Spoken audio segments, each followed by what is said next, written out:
Hello guys, welcome back to my channel. Previous video पर मैंने आपको आउटलाइन किस तरह से बनाते हैं सिखाया था। उसके बाद इस वीडियो पर मैं आपको शेडिंग किस तरह से करते हैं दिखाऊंगा। चलिए शुरू करते हैं। सबसे पहले हम यहाँ पर चारकोल का इस्तेमाल करेंगे। जो पूरा पोर्ट्रेट है यहाँ पर शेडिंग के लिए मैं चारकोल का ही इस्तेमाल करूँगा।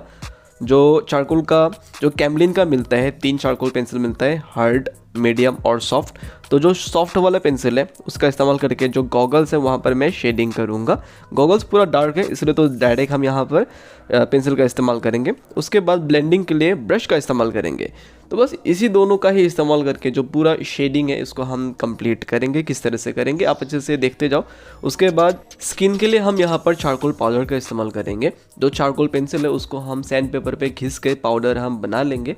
उसके बाद उसको हम यहाँ पर ब्रश की मदद से अप्लाई करेंगे।